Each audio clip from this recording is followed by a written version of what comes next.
Hello বন্ধুরা, কেমন আছো তোমরা? ক্রিসমাসের ছুটি শুরু হয়ে গেছে সানডে থেকে, তাই আমি আর বরমশাই ভাবলাম চলো একটু ঘুরে আসা যাক। কোথায় যাব? বৃন্দাবনে তো ভালোভাবে দর্শন হয়নি, সেই জন্য ভাবলাম চলো যখন বাড়ি যাচ্ছি তখন পুরী থেকেই ঘুরে আসি। তো সেই কারণে বেরিয়ে পড়েছি। আমি ভাবলাম দিল্লি ইন্টারন্যাশনাল এয়ারপোর্টে তোমাদেরকে আমি একটু ট্যুর করে দেখাই। আমরা ভিস্তারাতে ফ্লাই করি সব সময়। তো এই যে ভেতরটা ক্রিসমাসের জন্য খুব সুন্দর সেজে উঠেছে। যেতে যেতে সান্টা বাবার সাথেও দেখা হয়ে গেল।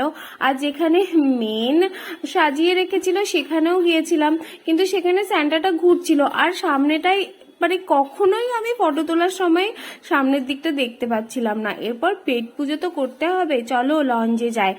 বাপ রে বাপ, এত লাইন! ওখানেই 45 মিনিট লেগে গেছিল আমাদের। ওয়েট করেই যাচ্ছি, আলটিমেটলি লঞ্চ কার্ড পেলাম।